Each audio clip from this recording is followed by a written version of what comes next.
É um assunto muito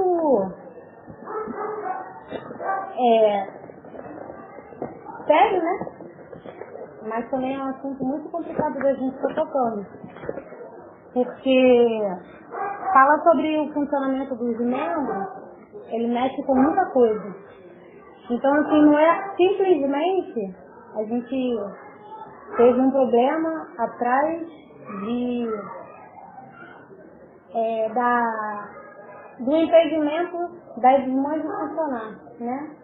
Aí, ao longo do tempo, isso foi parando as irmãs, fazendo com que tivéssemos um problema, porque somos membros do corpo de Cristo, né? E não funcionamos, um membro que não funciona faz com que o corpo fica deficiente. Deixa eu sentar aqui, e aí eu consigo ver, porque senão eu vou ficar torta. Então, o que acontece? Eu queria, antes de tudo, ler Gálatas 3, 26 a 29. É importante, o que acontece? A gente vem falando que a gente quer funcionar, a gente compreende que nós somos filhas de Deus e precisamos funcionar, queremos usar os nossos dons, queremos aprender a usar os nossos serviços, mas o que a gente precisa compreender também é o porquê que nós devemos funcionar.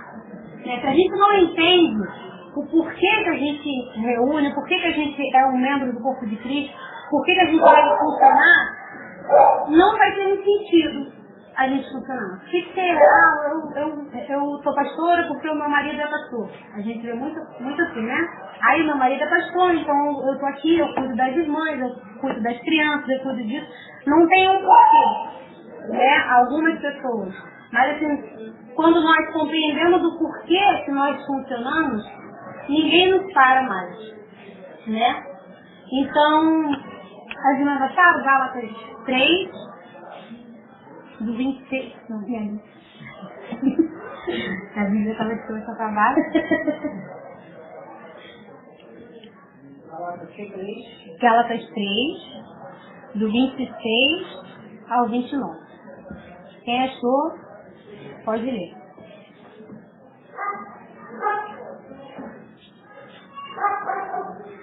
Ninguém achou? Pois todos nós, os filhos de Deus, mediante a fé em Cristo Jesus. Amém. Porque todos quantos fostes batizados em Cristo, de Cristo vos revestistes. Amém. Desarte, né? Não pode haver judeu nem grego, nem escravo nem liberto, nem homem nem mulher, porque todos nós somos um em Cristo Jesus. Amém. Esses foi de Cristo também foi descendente de Abraão, herdeiro segundo a promessa. Amém. Então aqui fala que todos somos um, né? Não tem judeu, não tem grego, não tem homem, não tem mulher, não tem escravo, não tem livre. Somos todos um em Cristo Jesus. Amém? Então somos um em Cristo Jesus, somos todos membros de Cristo. Homens e mulheres também, certo? Se somos mulheres em Cristo, e assim como os homens são, nós somos membros do corpo de Cristo, e se somos membros, logo, nós devemos funcionar, certo? Porque se nós não funcionarmos, teremos um membro deficiente. E um membro deficiente não serve para nada. Então, assim, se a gente não funciona, a gente vai sofrer depois um dano. O que acontece? Quando a gente não tem uma noção, uma visão global de tudo aquilo que o Senhor tem feito, desde Gênesis até agora, fica difícil e fica muito fácil nos parar. Fica difícil compreender que nós precisamos funcionar e fica muito fácil nos parar. Quando a gente não compreende. Se nós compreendermos o propósito do Senhor, o porquê que nós devemos funcionar, aí fica muito difícil de nos parar. Porque se você não compreende um ou outro versículo, por exemplo, as mulheres não devem falar na igreja. Ponto. Você não tem nada para falar sobre aquilo ali, porque você não tem uma visão global. Você tem uma parte, um pedaço. As mulheres não devem falar na igreja. Mas se você compreende o propósito, o porquê que nós fomos chamados, para que o Senhor nos chamou, né, nos tirou do mundo, aí você vai saber que esse versículo tem uma outra coisa. Né? Não é só por isso que ele falou que não era porque as irmãs não podiam profetizar. Era um acaso, algo que aconteceu ali naquele momento, então ele disse que as mulheres não podiam falar na igreja. Mas isso não quer dizer que as irmãs não funcionam. Vamos ver aqui, antes de ver isso, como eu tinha falado, a gente precisa ter uma visão global. Esses dias eu estava lendo, a gente tem disputado uma porção de um livro do John Walker, que é a história que não foi contada.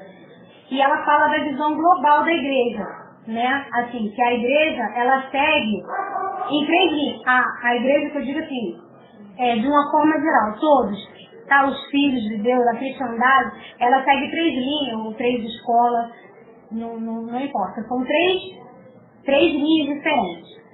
Alguns grupos cristãos seguem a linha do avivamento. Mas preste atenção, porque se não prestar atenção aí, vai depois embolar tudo que eu vou falar depois. 3 linhas. Então, a primeira linha é do avivamento.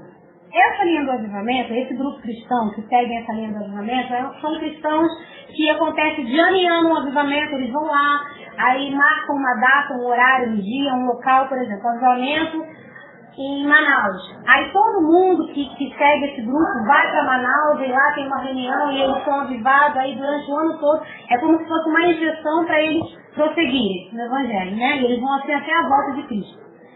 Outro grupo é o movimento.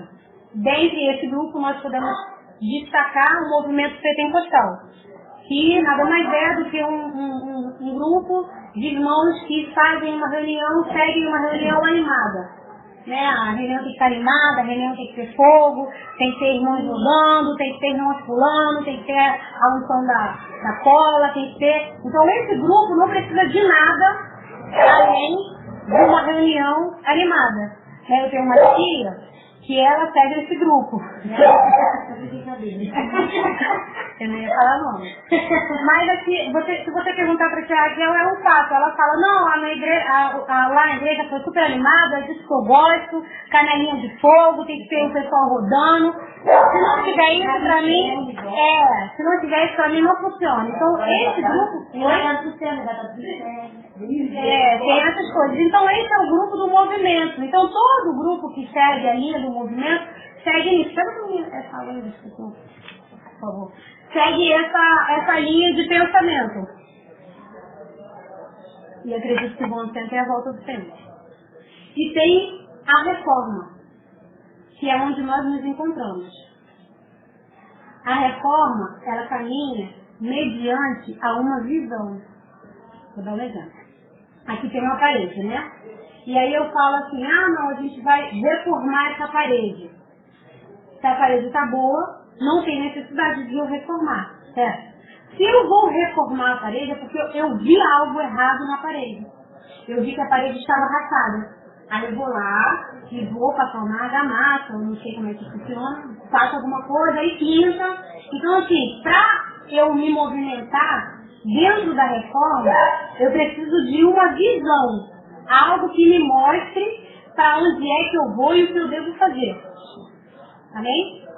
Então, nós estamos nesse grupo da reforma, onde se tem uma visão que nos movimenta. Dentro da reforma, temos 3 aspectos. Né? A reforma se define em 3 aspectos. Né? A gente tem um propósito eterno de Deus, certo? Um propósito que o Senhor fez, um plano que Deus fez para a igreja. Amém? Que nós temos que fazer. Eu não sei qual é a visão do pessoal do avivamento concernente a esse propósito. Eu não sei qual é a visão do pessoal do movimento concernente a esse propósito. Onde é que eles se encaixam, o que eles fazem. Né? Mas nós da reforma temos uma visão concernente ao propósito eterno de Deus. Né? E dentro dessa visão nós temos 3 aspectos. A gente chama de 3 aspectos da visão do propósito eterno de Deus. O primeiro aspecto é a economia. Vocês já ouviram falar nessa palavra? Amém, irmã? Já ouviram? Já, isso, meu pai falava. Então a gente tem a economia de Deus, a propagação do Evangelho e o encabeçamento do Senhor Jesus Cristo.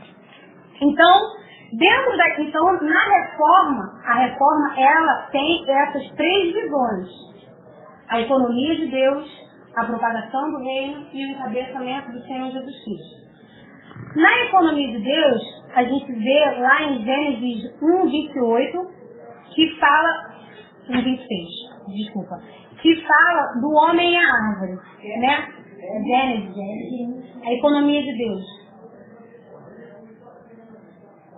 A gente pode destacar o homem e a árvore, 1:26, que fala que o Senhor fez o homem conforme a sua imagem. Então o homem foi feito, a economia de Deus é para que o homem expresse o Senhor. Quando Deus fez o homem, lá no início, em Gênesis, Ele fez o homem para ser a sua expressão na terra. Certo? Ele fez o homem para que o homem expressasse. Aí ele deveria comer da árvore, certo? Tinha lá a árvore da vida, certo? Aquela árvore da vida representa quem? Quem? Amém. Então, a árvore da vida representa Cristo. Então, o homem comeria da árvore, se alimentaria de Cristo e expressaria Cristo. Encheria a terra de Cristo, né? Porque ele ia multiplicar, ia comer de Deus, ia aprender de Deus, ia multiplicar e ia encher a terra de Cristo. Por quê? Muito tempo atrás, Satanás se rebelou contra o Senhor, levando com ele terça parte dos seus anjos, certo? Foi Satanás expulso para a terra. Eu acho que Satanás deveria estar muito satisfeito, porque foi expulso para a terra e ele ia governar na terra, né? A intenção, então, dali era governar a terra. O que o Senhor fez? Criou um homem que deveria se alimentar dele e cheio dele, ele se multiplicaria, encheria a terra de Cristo, e aí o homem ia tratar com Satanás. Satanás ia querer estabelecer o seu governo na terra, mas o homem ia tornar a terra de Deus. Então ele também não teria um governo na terra. Satanás quis ter um governo no céu, não conseguiu. E agora ele tenta estabelecer o governo dele na terra. Ele, no caso, o Senhor colocou o homem para tirar esse governo. A gente vê aí que realmente Satanás tem conseguido governar sobre o mundo, você vê aí, e até mesmo, infelizmente, sobre muitas igrejas. A gente vê um evangelho totalmente distorcido, que não é o Senhor, óbvio. Então, o trabalho do Senhor na economia era fazer o homem se alimentar do Senhor para que ele expressasse. E aí a gente também tem uma outra, que a gente falou, é o evangelho, a propagação do evangelho, né? Que foi uma comissão que o Senhor deu em Gênesis 1:28. Seja fecundo, multiplicai, encher a terra, dominar e sujeitar. Sujeitar a terra. No caso, tinha o governo de Satanás, então o homem deveria governar a terra através do evangelho, certo? Essa foi uma comissão dada pelo Senhor para o homem e para a mulher. O Senhor lá, quando deu essa comissão, disse para Adão e Eva. Então, quando a gente fala sobre Adão e Eva, os mestres, diz que Adão significa Cristo, a gente já teve essa aula, e Eva representa a igreja. Então, Deus deu uma comissão para Cristo e para a igreja, que é governar a terra. Logo quando nós somos chamados para sermos igreja, para sermos filhos, para sermos membros do corpo de Cristo, a nossa função é destronar Satanás. Nós somos chamados para tirar o governo de Satanás, de onde quer que ele esteja. Se está na nossa vizinhança, nós estamos ali para tirar, para colocar Cristo como governo. Se é na nossa casa, se é em qualquer que seja o lugar. Nós fomos chamados, quando o Senhor fez a mulher e disse, far-lhe-ei uma adjuntora, Então, o que acontece? Nós somos chamados para poder cooperar com o Senhor Jesus. Nisso daí. E tem a outra visão, que é o encabeçamento, que foi após a queda, né, que o Senhor falou. O teu desejo, em Gênesis, deixa eu ver onde está, Gênesis 3:16, que ele diz: o teu desejo será para o teu marido e ele te governará. Aí o Senhor está falando para a igreja que o desejo dela deve ser para Cristo e Cristo deve governar a igreja. Isso daí é uma base lá para o milênio, onde a igreja vai estar sujeita totalmente ao cabeça, né? E ele vai governar a igreja, e a igreja vai estar sujeita a ele, vai governar sobre as nações. É um assunto que vai culminar lá no milênio. Então, o conteúdo da reforma, onde nós caminhamos, né, onde nós estamos, é esse. Houve, na queda, um problema no homem, porque o homem deveria se alimentar do Senhor, né, e expressar o Senhor, comendo da árvore. E o que o homem fez? Deu ouvido à serpente e comeu do fruto do bem e do mal, e aí a natureza maligna foi enxertada em nós, certo? Logo, quando o homem teve um monte de filhos, ele teve um monte, em vez de ter um monte de Cristo, a gente viu a terra se encher de Satanás. Né? Não que as pessoas sejam Satanás, mas as pessoas começaram a se expressar. Muito bem. Isso aí, a natureza maligna ficou no homem, deveria ser a natureza de Cristo. E aí ele expressaria, e aí a gente dominaria, a gente subjugaria o governo de Satanás. Mas não foi isso que aconteceu. E desde Caim e Abel a gente vai vendo, vai caindo, exatamente, só caindo, saiu do propósito, não sabe mais o que veio fazer aqui. Entendeu? Então vão saindo do propósito. Você vê a descendência de Caim, né, lá que ele fala sobre os descendentes, que eles começaram a fazer as coisas porque eles não tinham o Senhor. Aí edificou a cidade de Enoque, e todos da cidade de Enoque faziam alguma coisa, porque como não tinham o Senhor, faziam algo para poder suprir essa falta que o Senhor tinha. Então é isso que nós fazemos. Então, o conteúdo da reforma é esse: a economia, o evangelho do reino. Por que a propagação do evangelho do reino? Porque existe um governo na terra, certo? O governo de Satanás. E quando a gente propaga o evangelho do reino, é um evangelho que traz do rei. É como se nós fôssemos os valentes de Davi, né? Tinha lá um monte de guerreiros. Todo aquele monte de guerreiros, eles lutavam, davam a vida deles, batalhavam para que Davi fosse rei. Para tirar o governo de alguém e colocar Davi como rei. Então, o Evangelho do Reino, a propagação do Evangelho do Reino, é exatamente isso. Nós lutamos, batalhamos, propagamos, né, para que Cristo seja o rei, para colocar Cristo como rei. E o encabeçamento, né, que deve se dar à igreja. Se o Senhor Jesus não encabeça a igreja, como é que ele vai encabeçar o mundo, né? Se a igreja não se sujeita a Cristo, como é que o mundo vai se sujeitar a Cristo? A gente às vezes fala. Eu não sei se fala sobre os presbíteros, mas não sei qual é acho que é em Timóteo, que fala assim, que ele primeiro tem que governar a sua casa, para depois ser seu bom marido, ter um governo sobre a sua casa, para depois governar a igreja. É exatamente isso.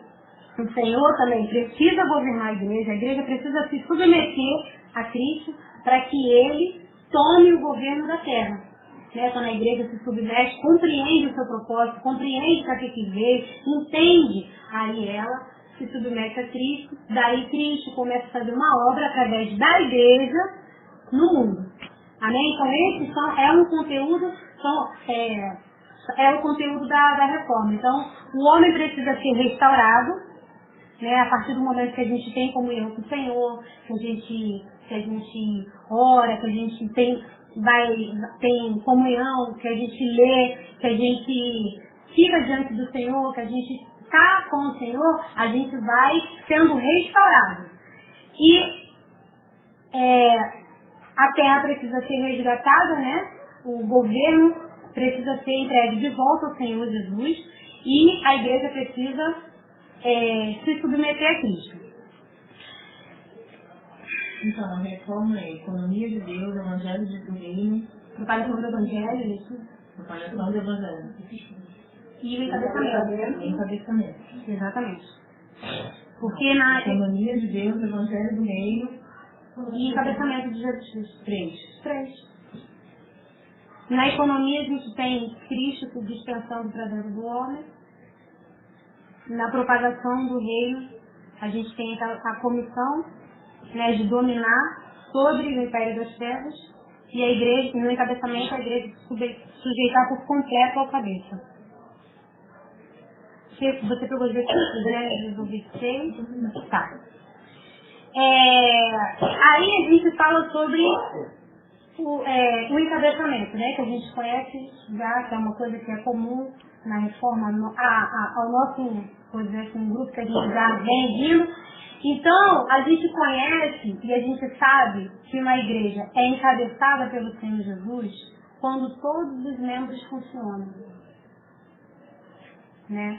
Se a gente vê que alguns membros são controlados por outros, daí não há um encabeçamento do Senhor Jesus por completo. A gente fala muito de encabeçamento do Senhor Jesus, mas a gente quer colocar a mão. E quando o Senhor Jesus encabeça, quando Cristo encabeça, não tem mão de ninguém. Claro que a gente não tem o governo de um homem, a gente não fala com autoridade de homem, porque tem lá todos os critérios, mas isso não impede das irmãs funcionarem nos seus dons. Se você tem um dom de profetizar, de evangelizar, de apacentar, confundo apacentar com pastorear, então você pode usar. Se a igreja ela é encabeçada pelo Senhor Jesus, todos os seus membros funcionam. Eu queria ler Efésios 4:6. Para falar, não demorar muito para mim. Então a gente está vendo aqui a importância do funcionamento dos membros, né? O porquê que os membros precisam funcionar. Efésios 4:6.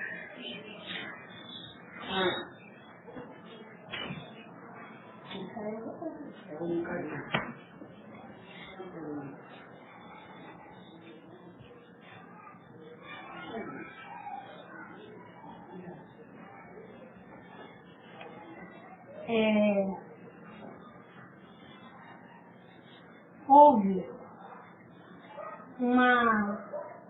a terra foi usurpada, certo?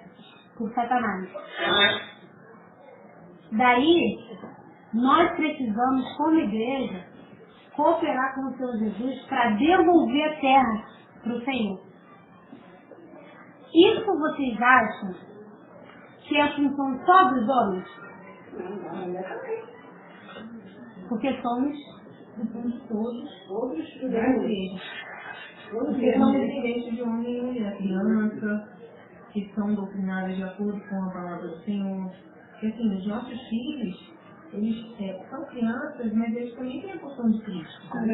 Né? E quando às vezes a gente deixa a criança largada, sem dar instrução, a gente erra, porque aquela criança que veio para somar no desenvolvimento daquilo que o Senhor veio fazer, a gente coopera com o inimigo, ao invés de cooperar com o Senhor. Exatamente. Amém. Efésios 4:6. Pode ler?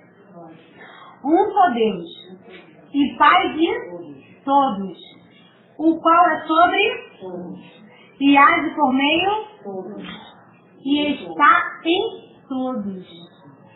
Deus está em todos. Age, trabalha por meio de todos. Utiliza a todos. Então todos nós temos uma porção, como a senhora falou, uma porção de Cristo que precisamos expressar. Essa porção de Cristo que nós temos, nós precisamos expressar e funcionar, né? Funcionando e expressando aquilo que o Senhor nos deu. Por quê? Porque existe uma terra a ser conquistada, reconquistada. Tirar o governo de Satanás e colocar nas mãos do Senhor Jesus. Vamos ler em Lucas 19.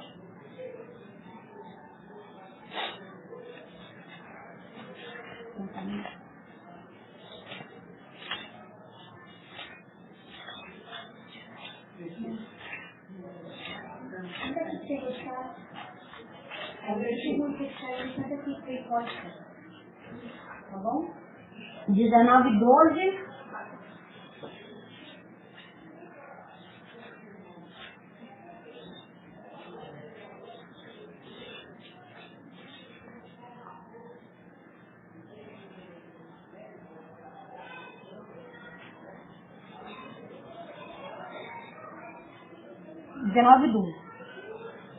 Então disse: certo homem nobre, ou certo rei, partiu para uma terra distante, com o fim de tomar posse de um reino e voltar. Chamou 10 servos seus, confiou-lhe 10 minas e disse-lhe: negociai até que eu volte. Então aqui está falando que um rei saiu para tomar posse de um reino, chamou seus servos e confiou 10 minas. Ele deixou os servos e confiou 10 minas e pediu para que eles negociassem até que ele voltasse. Então aqui está falando de Cristo e a igreja. E as minas significam os dons. Então Cristo deu dons aos seus servos, aquele que os serve. Você serve o Senhor? Você é uma mulher, né? Você serve o Senhor? Então, os seus servos, ele confiou minas e disse: negociai até que eu volte. Lá na frente, ele fala que ele voltou e pediu conta dessas minas, desses dons que ele deu para as pessoas. Um deu 10, um multiplicou para 10, aí ele disse: servo bom e fiel, terás domínio sobre 10 cidades. Um multiplicou para 5, ele disse: servo bom e fiel, terás domínio sobre 5 cidades. Então teve um que rolou aqui, ó. Veio outro no 20, dizendo: eis aqui, Senhor, a tua mina, eu guardei embrulhada num lenço. E esse foi para as trevas, porque ele não tinha feito nada com o que o Senhor deu a ele. Então, o assunto do funcionamento dos membros, das irmãs, é tão sério de você não funcionar, que isso vai cair no tribunal de Cristo. O Senhor vai pedir conta do que você fez, daquilo que Ele confiou a você. Aí você vai falar o quê? Não, Senhor, eu fiquei lá e aí eu estava, não podia. O Senhor confiou algo a você, um dom a você, e Ele vai te pedir conta do dom que Ele te deu. No tribunal, quando nós vamos prestar conta ao Senhor, tudo aquilo que o Senhor nos deu, Ele vai pedir conta. Tudo aqui é tão sério que o Senhor vai pedir conta. Ele não vai deixar passar e falar assim: não, olha só, as irmãs fazem uma fila aqui, que as irmãs não sabiam, não podiam funcionar, aí essa fila aqui é dos irmãos e a gente vai prestar conta. Aí ele vai falar: ah, não, Rosinete, não funcionou não. Ah, não funcionei porque o Gabriel disse que eu não podia. Então, ó, quando o Gabriel chegar na vez do Gabriel, eu vou cobrar o Gabriel. Não, ela vai prestar conta do que ela fez. Ela vai prestar conta de ter sido um membro parado, estagnado. Para nós expressarmos o Senhor, nós precisamos nos mover, né? Como eu falei na semana passada. Se eu for imitar aqui alguém, o meu avô Renato, ó, tá fora, que ele faz assim: eu preciso mover os meus membros. Agora, se ficar parado, eu falo assim: quem eu sou?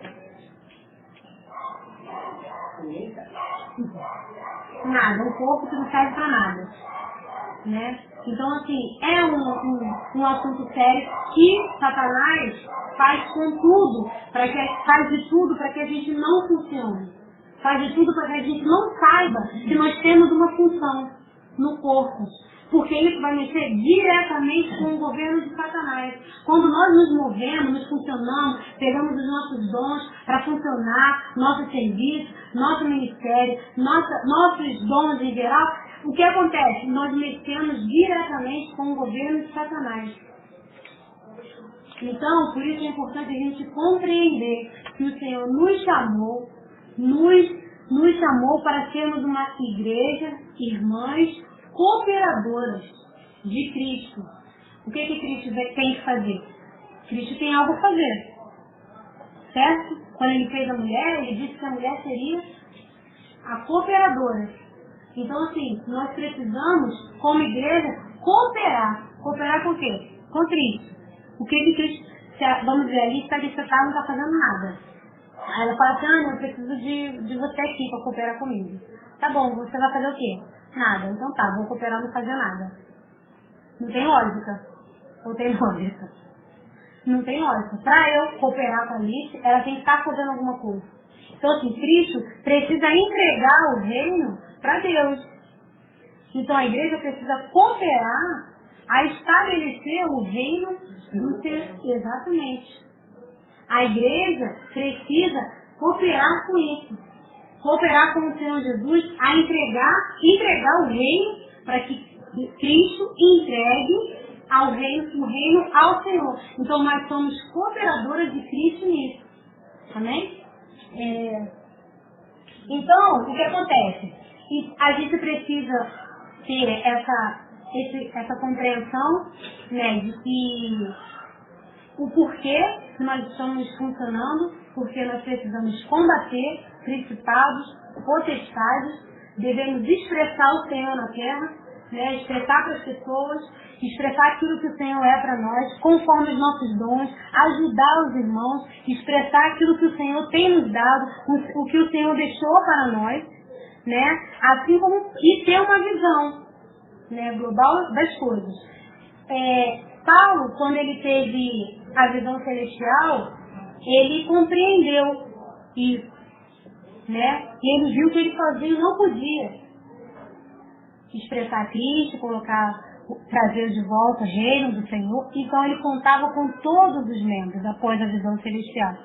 Após Paulo ter visto algo, após Paulo ter a visão celestial, ele começou a funcionar e a colocar todo mundo para funcionar. Ele ganhou um encargo de passar para os irmãos a importância do funcionamento, no que culminaria o funcionamento dos membros e no que culminaria o não funcionamento dos membros, a inércia dos membros.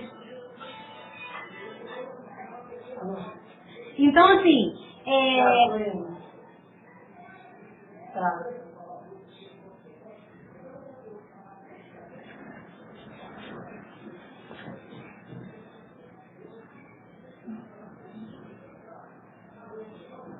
Então, quando nós ganhamos uma visão, quando Paulo ganhou uma visão, ele se movimentou, né? Ele não ficou parado. Aí a gente fala sobre a visão celestial, algumas pessoas falam de governo, quando a gente tem uma visão celestial, a gente é governado. A visão celestial transforma, né? Depois que Paulo teve a visão celestial, ele mudou de vida, ele era uma pessoa que ele perseguia os santos, depois ele passou a não perseguir mais os santos. Então a gente muda de direção. Mas quando a gente fala da visão celestial, para explicar o que é a visão celestial. O que é ter a visão celestial? O que Paulo teve? A visão celestial. Mas o que é a visão celestial? O que Paulo viu que mudou a sua vida? O que Paulo viu que fez com que ele achasse que todos deveriam funcionar? O que Paulo viu que fez com que ele achasse que as irmãs, os jovens, porque Paulo foi que incluiu todos na obra. Ele incluiu as irmãs, ele incluiu os casais, ele incluiu os jovens, ele incluiu a todos. Então Paulo viu algo, ele teve uma experiência de Cristo na visão celestial. Então, assim, a gente vai ver esses três aspectos da visão celestial também. A visão celestial como a aparição de Cristo, né, que é o primeiro aspecto, e é uma experiência de ver o Senhor. Temos dois aspectos, né, o objetivo e o aspecto subjetivo. nessa experiência de ver o Senhor. Tem aqueles que viram mesmo o Senhor quando Ele ressuscitou, né? Que a gente pode até ler um capítulo de Marcos 9, 16, 10. Depois que o Senhor ressuscitou,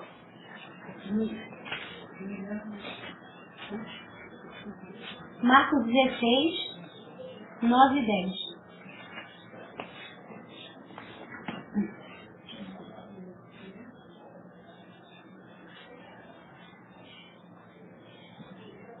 Havendo ele ressuscitado, de manhã cedo, no primeiro dia da semana, apareceu primeiro a Maria Madalena, da qual expelira 7 demônios.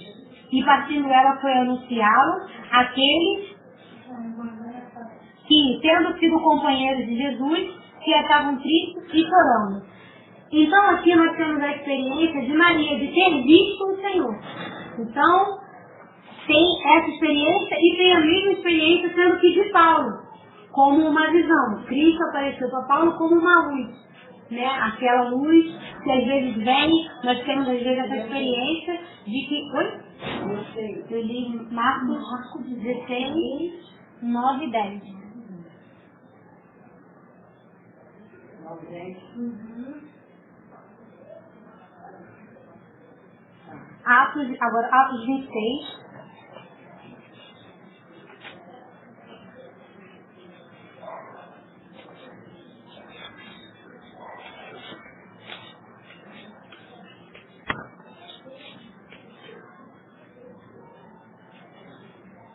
A partir do 13.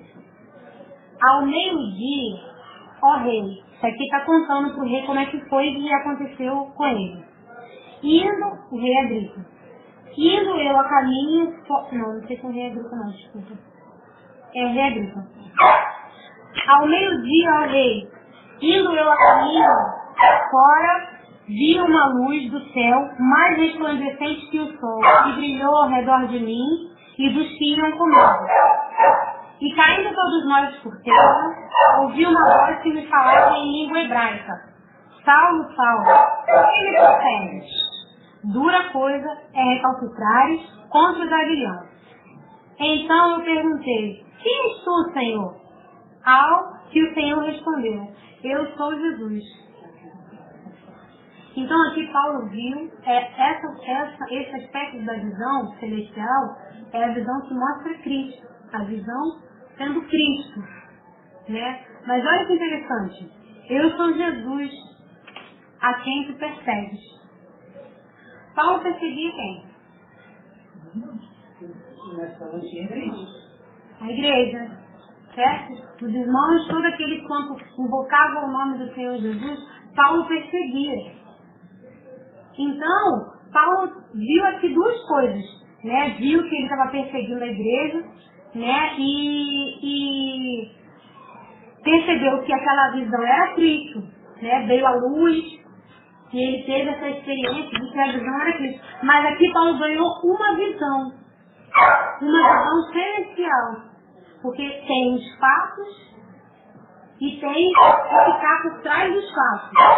Os fatos visíveis, Paulo perseguia a igreja, certo? Os irmãos, as irmãs, matava todo mundo, prendia. Mas por trás disso, o que ele estava fazendo? Perseguindo a Cristo.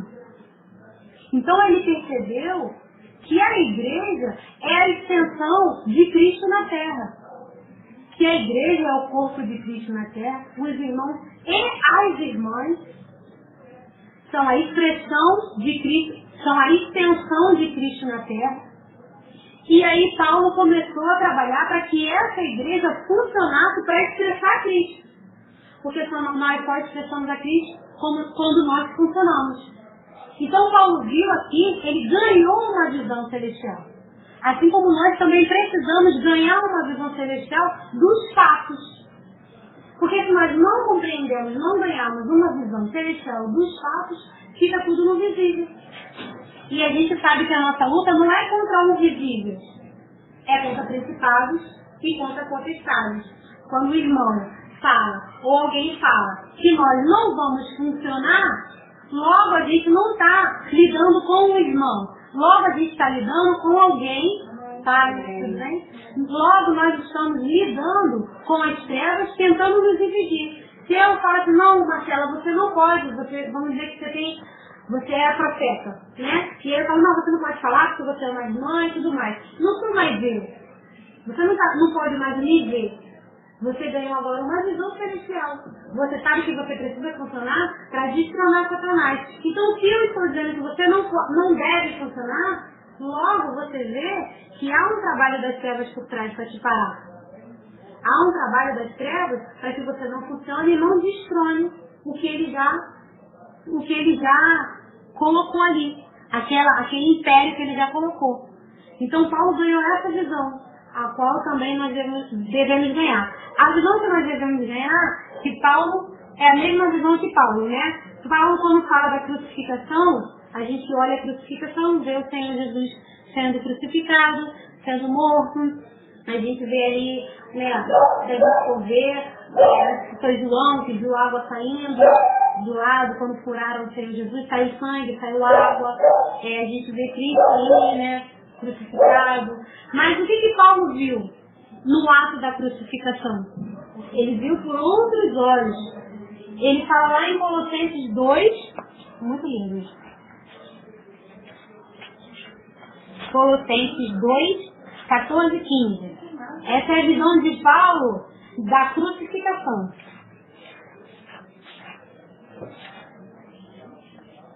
14 e 15. Isso é na crucificação. Tendo cancelado o escrito da dívida que era contra nós, e constava de ordenança no qual era prejudicial, removeu-os inteiramente cravando na cruz, e despojando os principados e as potestades, publicamente os expôs ao desprezo, triunfando deles na cruz. Aleluia! Paulo viu que o Senhor na cruz não foi apenas crucificado e aí, como as pessoas viram, morreu na cruz. Ele triunfou de principados e potestades. Ele despojou principados e potestades. Ele falou, Satanás, acabou para você. Paulo viu isso porque ele tinha uma visão celestial. As pessoas que não vêm, quando a gente não vem, a gente vê os fatos. A gente estaria lá chorando, triste porque Jesus morreu, e agora acabou, e o que houve com o nosso Salvador. Paulo viu que ele precisava ser crucificado. Paulo viu que ele, lá na cruz, naquele ato de ser crucificado, ele despojou principados e potestades. Expôs principados e potestades ao desprezo na cruz. Amém? Então, essa foi a visão de Paulo da crucificação. Também tem da ressurreição de Cristo, né? Que fala lá em Efésios. A visão de Paulo também. Efésios 1, 19. Efésios. Cumpriu tudo. Efésios 1, 19 a 21. E qual a suprema grandeza do seu poder para com que os cremos, segundo a eficácia da força do seu poder, o qual exerceu em Cristo. Eu não sei como ele viu isso. Né? Precisa realmente ter uma visão celestial para você ver a eficácia da força do poder de Deus que exerceu em Cristo Jesus. Né?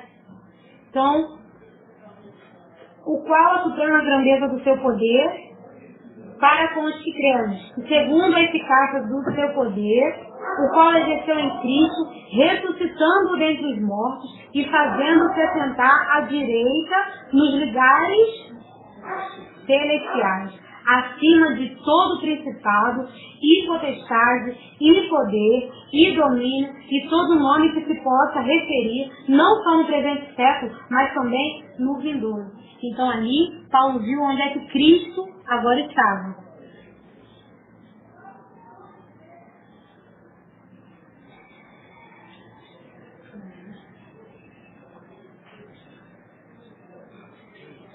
Então, quando Paulo fala da visão celestial, de que nós precisamos ganhar a visão celestial, Paulo viu que Cristo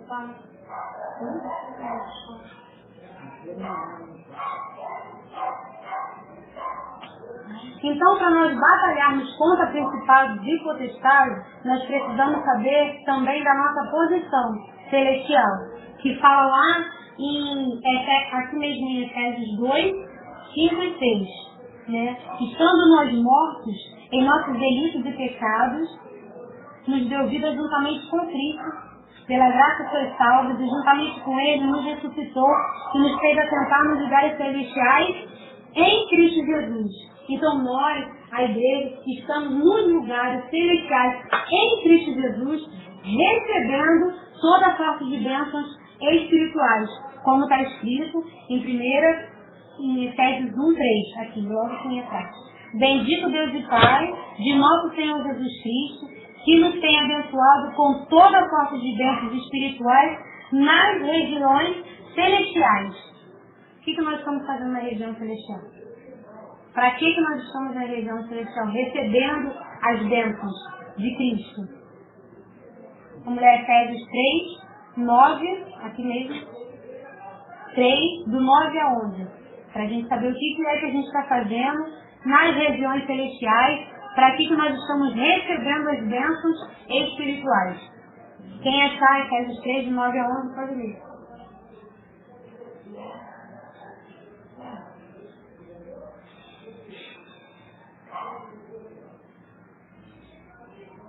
E manifestar o conselho de explicação do mistério, desde o século oculto em Deus, que criou todas as coisas, para que, pela igreja multiforme de sabedoria de Deus, se torne conhecida, agora nos principados e potestades, nos lugares celestiais, segundo o eterno propósito que Ele estabeleceu em Cristo Jesus, nosso Senhor. Amém. Então, para que pela igreja as muitas formas de Cristo sejam conhecidas.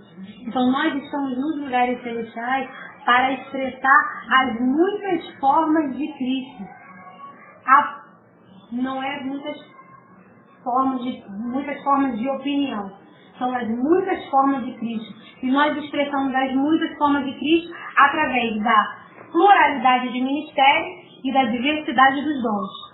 A partir do momento que a Marcela começa a funcionar, ela expressa uma forma de Cristo. A partir do momento que a Cláudia começa a funcionar, ela expressa outra forma de Cristo. A partir do momento que a Alice começa a funcionar com o dom dela, ela expressa outra forma de Cristo. Então, a igreja está nos lugares celestiais para que ela expresse as muitas formas de Cristo, para que se torne conhecida dos principados e potestades nos lugares celestiais, segundo o propósito eterno, no propósito que Deus estabeleceu em Cristo, nosso Senhor. Então, o próprio Deus estabeleceu esse propósito, que a igreja expressasse a Cristo, que a igreja expressasse as muitas formas de Cristo. Então nós devemos estar nos lugares celestiais em Cristo Jesus para expressar as muitas formas de Cristo. E também para batalhar contra principados e potestades. Quando a gente expressa as muitas formas de Cristo, nós batalhamos contra principados e potestades. Vamos ler isso em Efésios, mais para frente, 6. Efésios 6. É um pouco complicado, mas assim, depois eu vou mandar o áudio para as irmãs e vou mandar também tudo direitinho no esboço, porque primeiro é importante a gente entender por que a gente funciona, por que a gente é igreja, por que nós somos membros do corpo de Cristo, para quê? Depois a gente vai entender o porquê disso, né? A gente já está falando sobre o porquê, que é para destronar Satanás, daí a gente começa a funcionar com os nossos dons. Efésios 6, do 10 ao 12. Ó.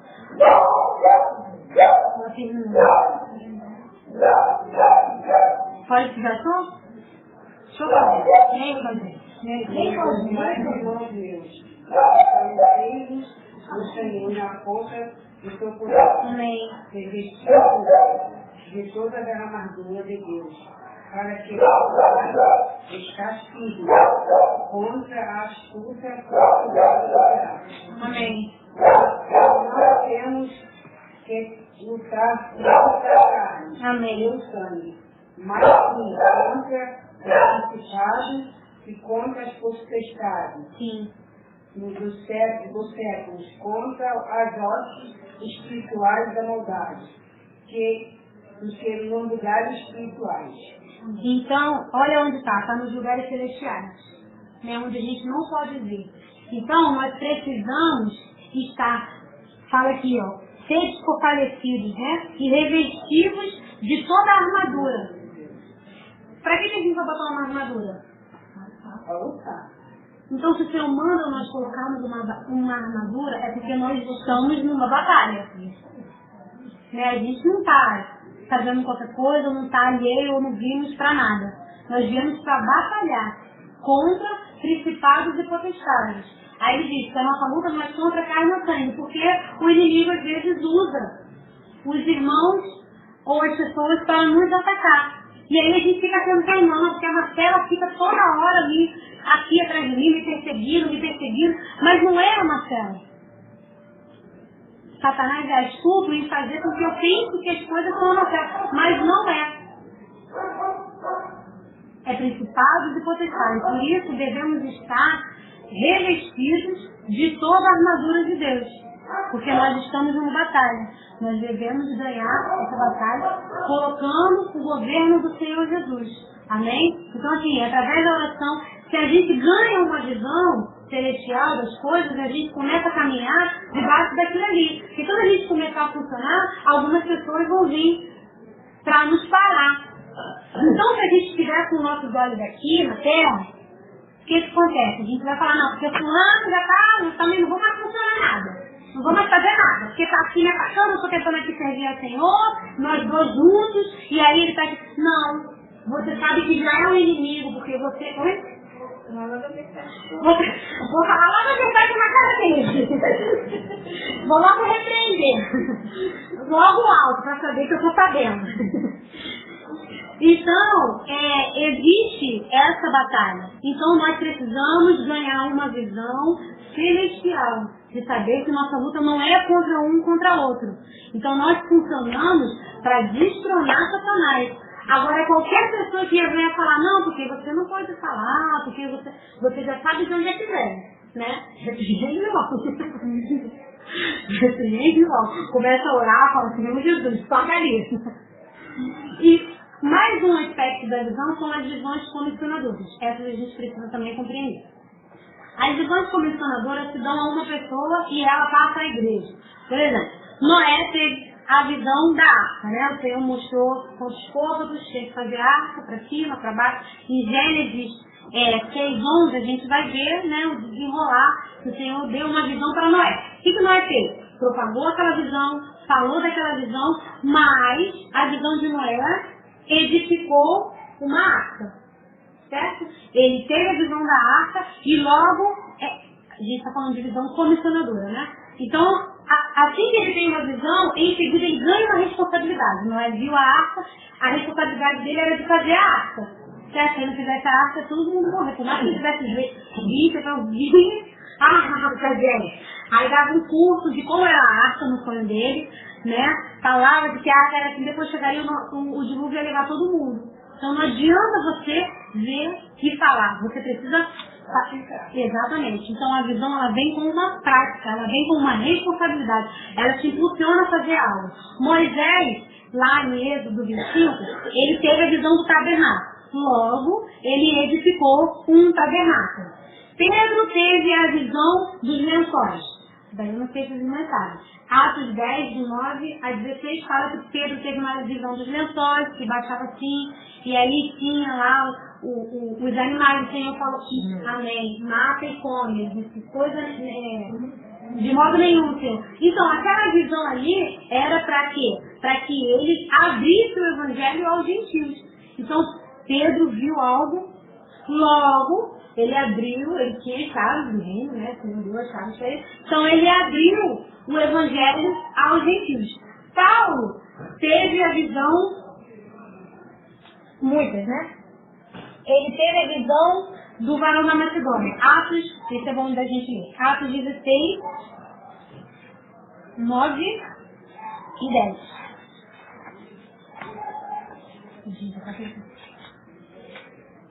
Atos 16.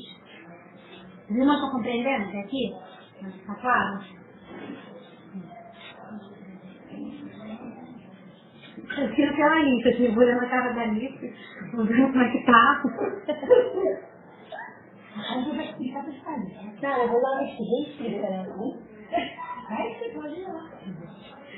Não, acho que você não tem ordem. Quando Paulo teve aquela visão, né, a visão celestial, o que aconteceu? Ele viu a igreja, Jesus falou, eu sou Jesus a quem tu persegue. Então Paulo viu que a igreja era o corpo de Cristo, né, que a igreja, que Cristo estava na igreja. Logo, ele lutou para que todos funcionassem.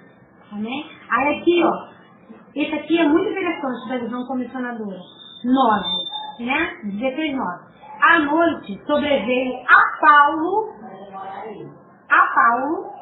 uma visão na qual um varão macedônio estava em pé e lhe rogava dizendo, passa a Macedônia e ajuda-nos. Então a visão veio a quem? Apenas a Paulo, certo? 10. Assim que teve a visão, assim que Paulo teve a visão, imediatamente procuramos partir para aquele destino, concluindo que Deus nos havia chamado para nos anunciar o Evangelho. Então assim, Deus deu uma visão para Paulo, e aí Lucas, que é o que está escrevendo Atos, diz, procuramos, acredito eu que aqui tinha Lucas, Timóteo, dizem que Silas também estava, e eu não sei mais quem estava, mas assim, havia algumas pessoas ali. Paulo teve uma visão, mas viram que Lucas fala assim, não, mas eu não sei disso aí não. Teve a visão, a gente estava indo para cá. Aí Paulo teve uma visão do varão da Macedônia, disse que para a Macedônia ajuda, agora a gente vai ter que ir lá para a Macedônia. Não. Eu acho que isso ainda não. Então assim, o Senhor dá a visão comissionadora a uma pessoa. E essa pessoa deve explicar para a igreja, para que a igreja se mova naquilo ali. Na visão de Pedro teve sozinho. Depois ele teve que explicar, se vocês forem ler depois, Pedro teve que se explicar depois. Por que ele foi lá falar do evangelho para os gentios? Porque naquela época os judeus que só tinham o evangelho, só eles podiam. Mas o Senhor mandou que ele fosse. Então a comissão era para quê? Para todo mundo ir. Não era só Pedro. Pedro abriu, mas sim, era para espalhar o evangelho para os gentios. Então os judeus, eles tinham que levar o evangelho. Mas aí não foi para eles que o Senhor deu a visão, foi para Pedro. E aí Pedro ficou naquela, não levou a cabo e não continuou. Então Paulo ganhou essa visão dos gentios, né, graças a Deus, e ele levou o evangelho até que chegou até nós. Então, assim, nessa visão comissionadora, a gente vê que Paulo teve uma visão, mas ele diz, assim que ele teve a visão, procuramos partir. Então, na visão comissionadora, alguém tem uma visão, uma pessoa tem uma visão, mas essa visão é para a igreja, para que a igreja, ela ganhe com aquilo, para que a igreja funcione com aquilo, porque o Senhor se dá. Ele podia dar a todo mundo, mas ele deu para desfrute, né, e execução da igreja. Então, nesses aspectos da visão, né, entendendo esse plano de fundo da visão, esse plano da visão celestial, nós somos motivados a funcionar.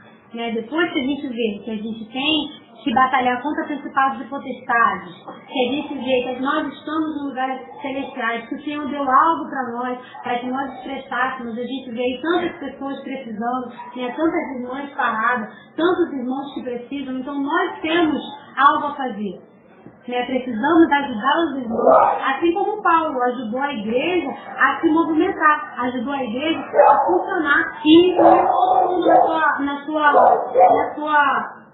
comissão. Ele não foi o primeiro a incluir, o próprio Senhor Jesus incluiu as irmãs. Vamos ver Lucas 8, 1, 3. Parte das irmãs é mais legal. Lucas 8, 1, 3. O próprio Senhor viu que precisávamos de todos. Né? Já estou terminando, tá, gente? Só falta esse versículo das irmãs. 8 1 a 3. Aleluia pelo Senhor Jesus.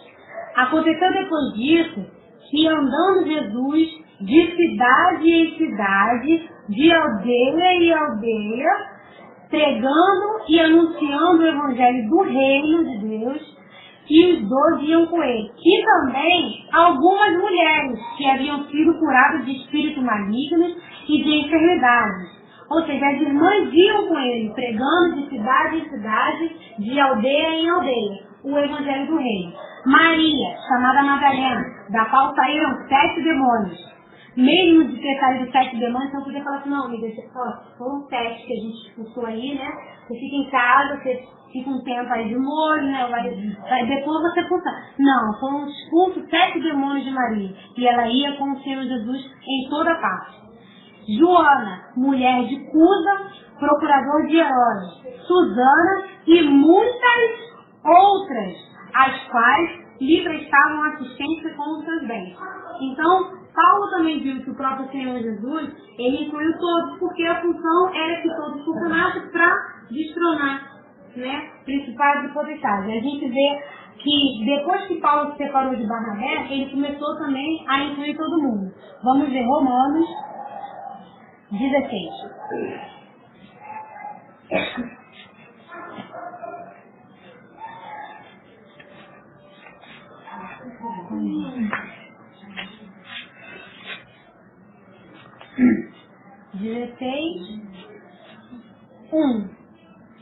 Recomendo-vos a nossa irmã.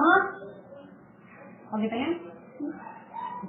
Recomendo-vos a nossa irmã Febe, que está servindo a igreja em Secreia. A igreja em Secreia. Ou seja, Paulo aqui está recomendando para Roma uma irmã que serve em Secreia. Acredito eu que ela não foi para lá para fazer um serviço prático. Acredito eu que ela deve ter ido para fazer algo que ela tinha, algum dom dela. Né? Ela servia a igreja com o seu dom em Secreia, daí ela foi enviada por Paulo para Roma. 3. Saudai Priscila e Áquila, casal, meus cooperadores em Cristo. 7. Saudai Andrônico e Júnias, uma mulher aí, ó, Júnias, meus parentes e companheiros de prisão, os quais são notáveis entre os apóstolos. Então, Júnias era notável entre os apóstolos. Então, Júnias era notável entre os apóstolos. Falei 3 vezes. 12. Saudai Trifena e Trifosa, as quais trabalhavam no Senhor. Saudai a estimada Pérside, que também muito trabalhou no Senhor. E em Filipenses 4, 2 e 3 também fala: rogo a vós e insiste que pensem concordemente no Senhor. Então, Paulo também, ele ao ver tudo isso, ele trabalhou para que todos funcionassem. Daí você vê as irmãs, ele abriu ele incluiu as irmãs na obra. Todas as irmãs, todos os casais, os jovens e todos aqueles que estavam querendo, porque a função de Paulo era fazer com que os irmãos funcionassem. Então, a gente vê aí em outras passagens também que o trabalho do Senhor é com todos, exatamente por isso. Ele quer que todos funcionemos para que a gente consiga, para que a gente transfira esse governo.